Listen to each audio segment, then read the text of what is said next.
había dicho que la prevalencia puede afectar a los valores predictivos positivos y negativos.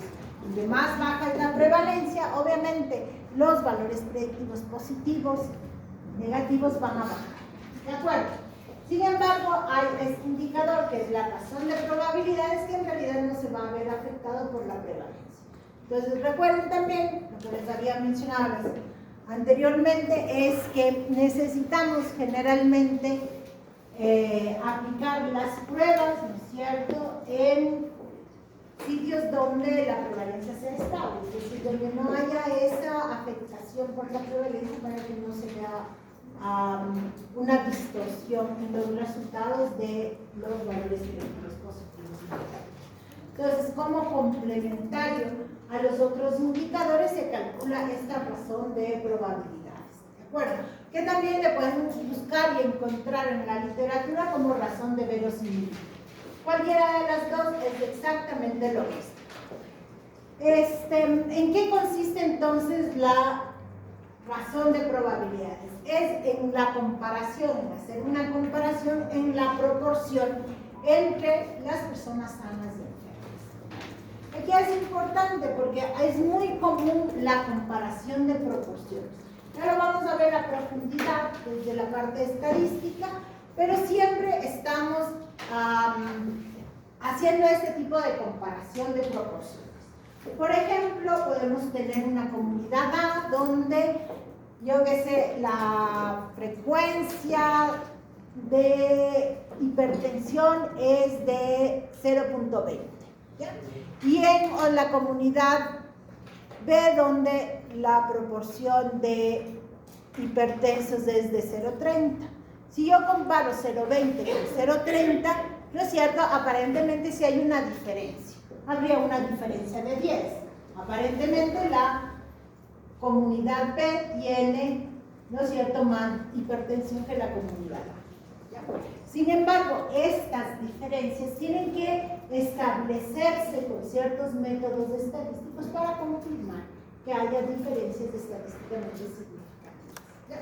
En el caso de la validación de pruebas diagnósticas, lo que hacemos es igual, una comparación entre los enfermos y los sanos. ¿Ya? Es decir, justo entre los que tienen la enfermedad y los que no tienen, es decir, entre la presencia y ausencia de la enfermedad, que puede ser, a través, recuerden también el examen de laboratorio, puede ser un examen de imagen, una escala, etcétera, lo que ya habíamos visto anteriormente alrededor de la sensibilidad, especificidad, valores predictivos positivos y negativos. ¿Sí? Aquí es importante entender que la razón de probabilidades siempre va a estar en relación a 1. Es decir, el resultado, yo tengo un resultado igual a 1, significa que la prueba es inútil. Es decir, que no me sirve ni para clasificar a los enfermos, ni para clasificar a los sanos. ¿Ya? Entre más alejado de 1 sea mayor de 1 o menor de 1, quiere decir que la prueba es mejor. Vamos a ver los marcadores. ¿Hay marcadores, chicos? Voy a prestar, aunque sea un marcador, que me olvidé de bajar los marcadores. Siempre me olvido de que esta pizarra no es. ¿Tiene algún marcador de pizarra? Ok.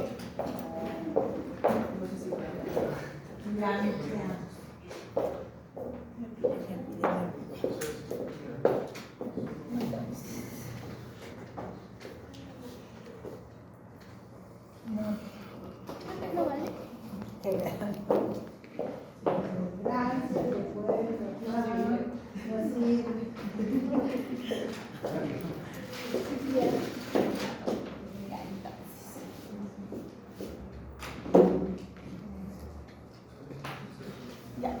entonces, lo que les mencioné es simplemente que si yo tengo una razón de probabilidades igual a 1, es que es inútil.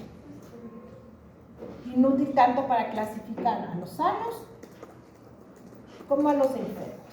¿Sí? Si yo tengo una probabilidad mayor de 1, quiere decir que aquí voy a tener 2, 3, 4, 5, etcétera.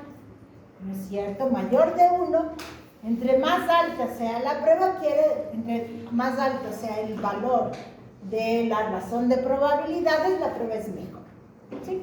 Acá, en cambio, valores menores de 1, ¿qué significa? Que voy a tener 0,9, por acá 0,8, 0,7, 0,5, hay 6, perdón, 5, hasta valores menores de 0,1. ¿Sí? Entonces, de acuerdo, en este caso, de nuevo, igual, entre más alejado de menos 1, ¿sí? Porque es valores menores de 1, quiere decir igualmente que la prueba es excelente. ¿Sí? Entonces, la razón de probabilidades, ¿no es cierto?, siempre va a estar en relación a este valor, a 1. ¿Sí? Más alejado de 1, la prueba es mejor, menos alejado de 1, más cerca de 1, quiere decir que la prueba es muy mala. ¿Sí? O al inverso. ¿Cómo calculamos entonces la razón de probabilidades positivos y la razón de probabilidades negativos?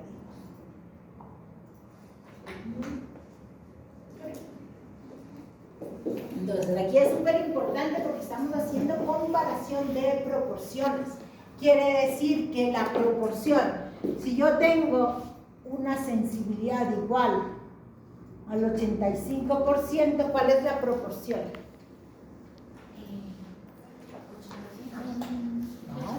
Proporción. Chicos, este es porcentaje. ¿Cuánto? No, proporción. 0.85. Exactamente, 0.85. Esto es una proporción.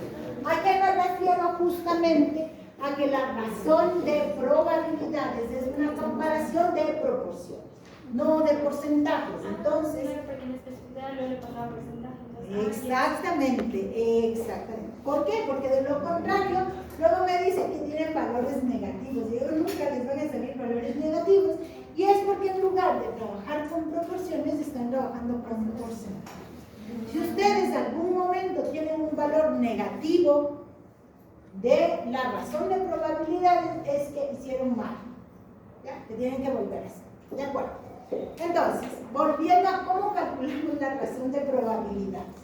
La razón de probabilidades, vamos a comparar la sensibilidad sobre 1 menos especificidad. ¿Por qué podemos hacer esto de 1 menos especificidad? Porque estamos hablando de probabilidades. Y las probabilidades van de 0 a 1. Es decir, en proporciones. ¿Sí? Entonces tenemos sensibilidad, ¿no es cierto? La comparación entre la sensibilidad con los falsos positivos. 1 menos especificidad.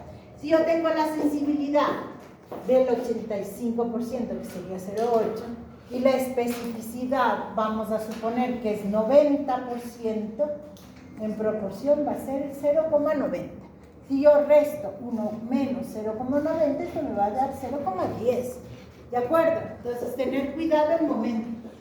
¿Qué es lo que pasa? Que cuando ustedes ponen 1 menos 90%, por supuesto que les va a salir un valor negativo. ¿Sí? Quiero solamente que tomen en cuenta eso, porque en la razón de probabilidades estamos trabajando con proporciones.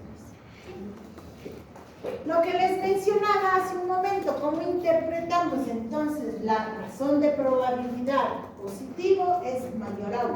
¿No es cierto? ¿Qué significa cuántas veces es más probable tener un resultado positivo en las personas que tienen la enfermedad? ¿Ya? Entonces, por ejemplo, si yo tengo una razón de probabilidades igual a 4, ¿ya? Quiere decir que yo voy a tener, es más probable o 4 veces más probable que tenga un resultado positivo mayor de 4, ¿no es cierto?, en las personas que tienen la enfermedad. ¿Sí? Si al cambio yo voy a tener un resultado que ya vamos a ver, la razón de probabilidades negativas. ¿Sí? Aquí en cambio vamos a calcular 1 menos sensibilidad sobre especificidad. Y como les mencionaba, si yo tengo un valor, cualquiera de estos, un resultado menor a 1, me dice que es menos, ¿no es cierto?, es menos probable tener un resultado negativo en las personas que tienen ausencia de la enfermedad. De nuevo, entre más alto sea mi valor predictivo positivo, razón de probabilidades positiva, o la razón de probabilidades negativas, entre más alejado de 1 esté, quiere decir que la prueba es mejor. Acá tenemos una tablita que me dice cuánto mejor es la prueba. Si yo tengo una razón de probabilidades positivas de 10 o menor de 1, la prueba es excelente. Si yo tengo entre 5 a 10 o de 0,2 a 0,1, es buena la prueba. Si va de 2 a 5 o de 0,5 a 2 es regular, y de menos 2 o menos 0,5 es mala. Vamos acá, desde acá en adelante, esta prueba de aquí hasta acá es mala. Todo lo que venga de acá para acá es excelente y muy bueno. ¿Sí? De acuerdo, siempre va a haber coincidencia. Nunca vamos a tener una razón de probabilidades positiva de 7 y una razón de probabilidad negativa de 0,5. Generalmente va a estar en concordancia. Una prueba, la razón de probabilidades positivas, la razón de probabilidades negativas, va a haber coincidencia. O la prueba es buena o la prueba es muy mala, la prueba es excelente o es inútil si yo tengo valores igual a 1. Pero no significa que voy a tener diferencias entre los dos. ¿De acuerdo? ¿Sí?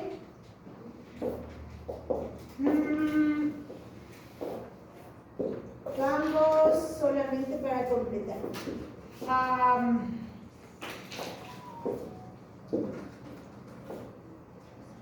Veamos con cuál ejercicio. Con el ejercicio que teníamos sobre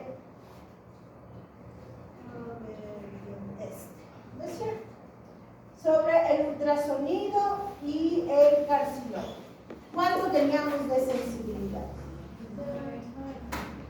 El que habíamos hecho, ¿no es cierto? Vamos a hacer sensibilidad, especificidad. Aquí en realidad no necesitamos la razón de probabilidades, valores predictivos positivos o negativos. Solamente necesitamos sensibilidad y especificidad. Bien.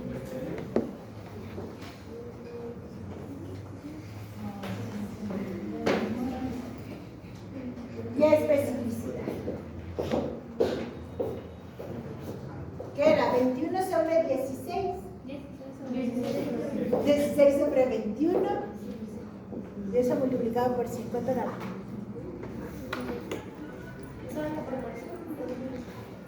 Pongámosle para todo, hagámosle completo para tener 16 sobre 21.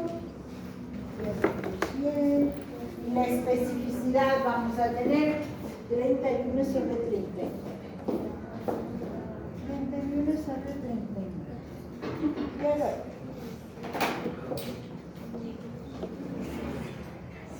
¿Cuánto nos daba la sensibilidad? 0,76.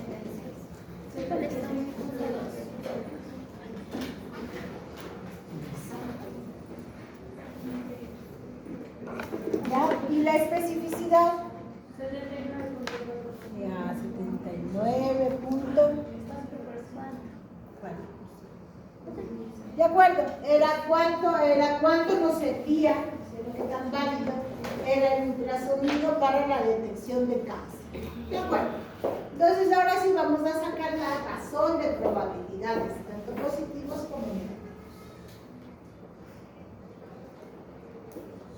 Tenemos sensibilidad es igual a 0,56 sobre 1 menos especificidad. 1 menos especificidad, que sería 0,79.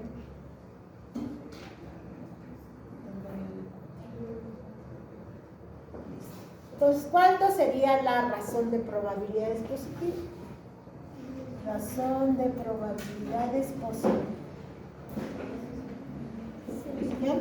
0.76 sobre 1 menos 79. Pero 79 es 19, ¿no? 0.19. Sí, ¿verdad? Según yo también.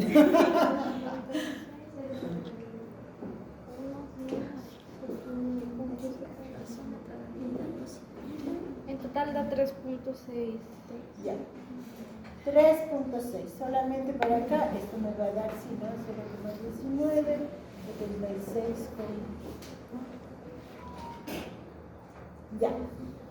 Y en cambio, en la razón de probabilidades negativas,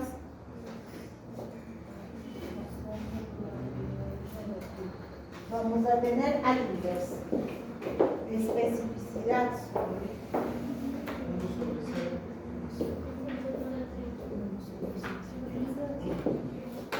1 menos sensibilidad 0.76 sobre especificidad 0.76. Ok, ¿cuánto nos va a dar? 0.3, 0.1 0.1 o 13. 0.3 debe ser, nunca les va a salir, debe ser 0.1, no nos va a salir. ¿Qué está mal? No sé, está de así. Ah, yo puse, pero ya sé que sí, 0.3. 0.3, ¿por qué lo que les decía? Recuerdan que les acabo de decir, nunca les va a salir un 0.01 o menos de 1, donde va a ser la prueba excelente en cuanto a valor, la razón de probabilidades negativas nunca les va a salir excelente, y la otra buena o mala o regular. Siempre generalmente tenemos los mismos. Entonces, complica. ¿Ninguna de las dos puede ser 1? No. En las dos puede salir 1. Claro, lo que me refiero es de que si ustedes tienen la razón de probabilidades positiva, como en este caso, 3 es regular. ¿De acuerdo? Lo que me refiero es de que aquí no vamos a tener que la razón de probabilidades positiva aquí sea regular y aquí sea excelente. ¿Ya? La razón de probabilidades negativas va a ser excelente y en la otra regular. Es que no puede ser. Generalmente va a haber coincidencia. Quiere decir que la razón de probabilidades positivas me va a salir buena y la razón de probabilidades negativas también me va a salir buena. Lo que no me va a salir aquí excelente y acá mala o regular o muy buena. ¿Ya? Es solamente que debemos tener consistencia entre los resultados de la razón de probabilidades positiva y la razón de probabilidades negativas. Entonces, además de decirme que esta prueba de 0 de 2 a 5 significa que es regular, para tanto detectar a los enfermos como para detectar a los sanos. ¿De acuerdo? ¿Cómo interpretamos nosotros? Igual, la razón de probabilidades positiva es que va a ser 3 veces más probable,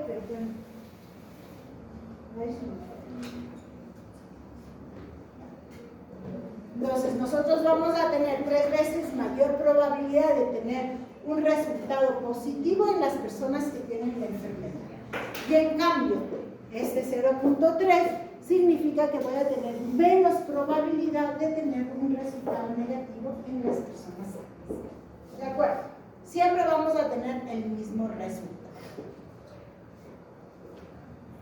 Recordemos que esta prueba ya habíamos visto, esto es complementario a la sensibilidad, a la especificidad, a la razón de probabilidades, a la valor predictivo positivo y valor predictivo negativo. Nos permite saber de forma conjunta qué es lo que está pasando con esta prueba. ¿De acuerdo? Y finalmente lo que tenemos son las curvas de Rho, que en realidad es una representación gráfica. Simplemente de qué, de la sensibilidad y de la especificidad. Cuando nosotros calculamos, sacamos valores, ¿no es cierto? Pero lo que va a darnos la curva de Rho es una representación gráfica, ¿no es cierto?, de tanto de los enfermos como de los sanos. Y también nos va a permitir establecer en qué punto de corte se obtiene el mayor o el valor más alto de sensibilidad y el valor más alto de especificidad. Entonces recordemos que era el punto de corte. El punto de corte es lo que me va a permitir a mí clasificar como sanos y enfermos. Si es que para la hipertensión arterial, ¿cuál es el punto de corte para clasificar a una persona como hipertensa? Habíamos dicho que es 140/90. Ese es el punto de corte. Siempre vamos a tener un valor que nos va a permitir clasificar a las personas sanas y enfermas. A las personas con diabetes. ¿Cuándo digo que tiene una persona diabetes? Cuando tenemos una hemoglobina glicosilada de 7, mayor de 7. ¿Ya? Entonces yo puedo clasificar. Sin embargo, recordemos de nuevo el ejercicio que habíamos puesto de la variabilidad que podemos tener en relación al punto de corte. Si es que nosotros clasificábamos a un hipertenso como 135/85, ¿no es cierto? Vamos a tener mayor número de falsos positivos. ¿Sí? De acuerdo, entonces, ¿qué es lo que me permite a mí la curva de Rho? Es identificar en qué punto de corte yo voy a obtener mayor sensibilidad y mayor especificidad. Ya, puedo yo tener acá en 140/90.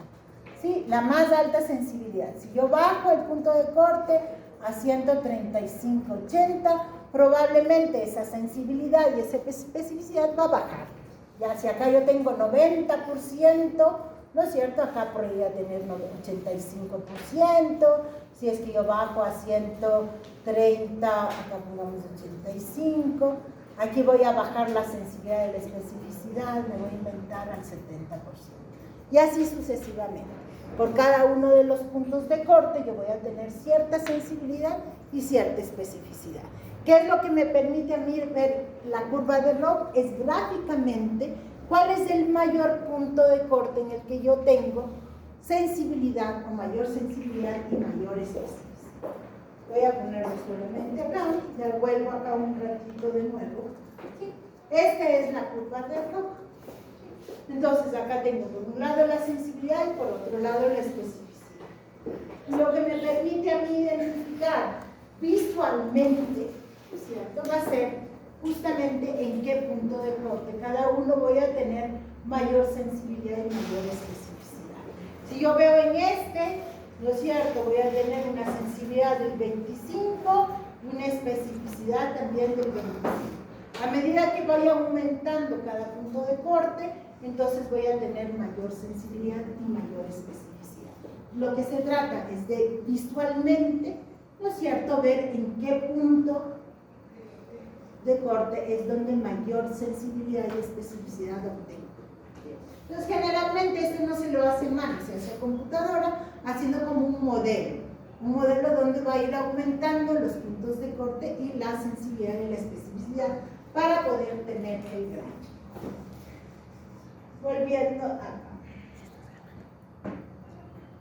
Entonces, ¿cuál es el punto de corte sobre el cual se apoya el diagnóstico? ¿No es cierto? Y por debajo del cual se rechaza el diagnóstico. Aquí es importante también tener que este análisis de la curva de Rho, ¿no es cierto?, determina la exactitud en cuando se utilizan escalas cuantitativas. ¿Sí? Cuantitativas en realidad continuas deberían ser. ¿Se acuerdan las escalas que teníamos en las variables? ¿Quién se acuerda? Las cualitativas, ¿qué variables tenemos? En una variable cualitativa, ¿qué escalas tenemos? Cuando yo digo en sexo, ¿qué escala tiene? Hombre, mujer. Ya es una, de acuerdo, es una variable cualitativa. Ahora díganme cuál es la escala. Hombre y mujer. A ver, ¿cuál? Hombre y mujer. Hombre, claro, hombre y mujer, correcto, pero ¿qué tipo de escala es? Ah, ya me acordé. Continuo y discontinuo. No, eso era para... No puede ser, nunca me digan sexo va a ser una variable cuantitativa. ¿Por qué? Porque no puede ser, es hombre y mujer, entonces nunca puede ser cuantitativa. Ya dijimos que era cualitativa. ¿Qué cualitativa es? Ya reviso el trabajo. Cualitativa. ¿No es cierto? Las variables cualitativas pueden ser nominales, ¿no es cierto? Como sexo. Sexo es nominal. Tenemos hombre-mujer. ¿Qué otra variable cualitativa nominal tenemos? Ejemplo. Sí. Ok, grupo sanguíneo, correcto. ¿Por qué? Porque ahí tengo RH, positivo, negativo, ya religión, católica, ¿no es cierto? Etnia, no raza. La raza, los perritos, no se olviden. La etnia, correcta. Y tenemos también las ordinales. Uy, etnia, ya se murió. Ordinales, y las ordinales, ¿cuáles son? Esa de buena, mala, regular, escala. Buena, mala. Buena, mala, regular, ¿no es cierto? El nivel de instrucción es ordinal porque tenemos primaria, secundaria, superior, ¿no es cierto? Exactamente, que aumenta. Y luego tenemos las cuantitativas. Ahora sí. ¿No es cierto? Variables cuantitativas. Y en las no, ¿qué escalas tenemos en las cuantitativas? Discreta. Exactamente. Muy bien, discretas y continuas. ¿Cuáles son las discretas? Entonces hacemos un paréntesis para poder entender y saber cuándo utilizamos. Numérica. Exactamente, numérica, pero ¿qué? Ya estamos hablando de cuantitativas, recordar que va a ser cerradas, o sea, son cerradas en plan como 30, así. Ya, que no tienen décima. ¿No es cierto? Entonces, número de hijos es una variable cuantitativa discreta. Ya, porque yo no puedo tener medio hijo. Sí se puede. Número de hijos, yo no es que tengo hijo y medio, tengo uno o dos, ¿de acuerdo? Y cuantitativa continua las que tienen décima. Altura. Obviamente la altura, el peso, etc. ¿Sí? Entonces, ¿qué hacemos? De nuevo, volviendo acá, porque les había hecho un paréntesis, es para recordar la clasificación de las escalas.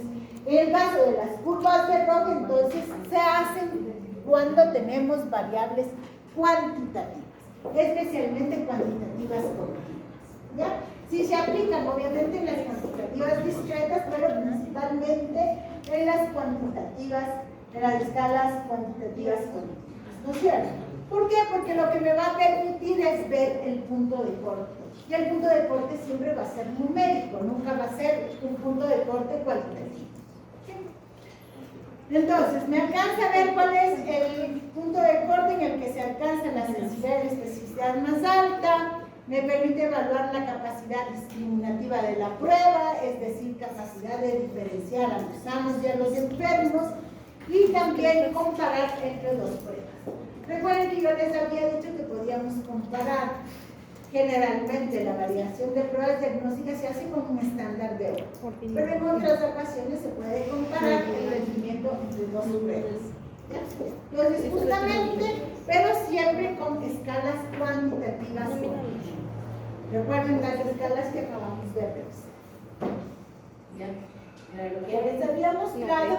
Y para terminar, simplemente es recordar que es indispensable evaluar cualquier prueba diagnóstica, ¿no es cierto? Y estas características intrínsecas alrededor de la sensibilidad, la especificidad, también los valores predictivos positivos y negativos, porque es la parte donde va a tener una aplicación clínica. Recuerden que los valores predictivos positivos y negativos es la capacidad, ¿cierto?, para saber la proporción de personas enfermas o sanas detectadas por la prueba. ¿Sí?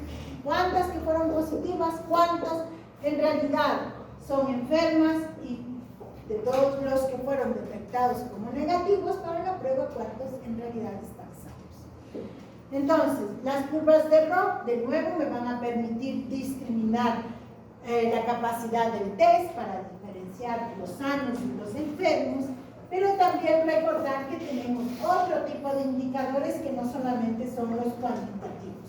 Y aquí un poco habíamos visto que hay una serie de otros indicadores que me permiten también evaluar el estado de salud del individuo, ¿no es cierto? No solamente el estado de salud, sino además estas condiciones de la prueba, que habíamos visto la confiabilidad, la repetibilidad, habíamos visto obviamente la simplicidad, el costo, etc.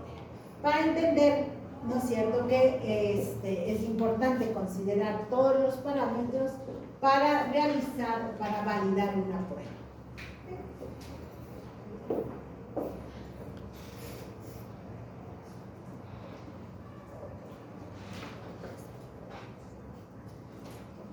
Listo, chicos. Entonces, no me acuerdo. Sí les pasé a ustedes el video de sensibilidad y especificidad, ¿no?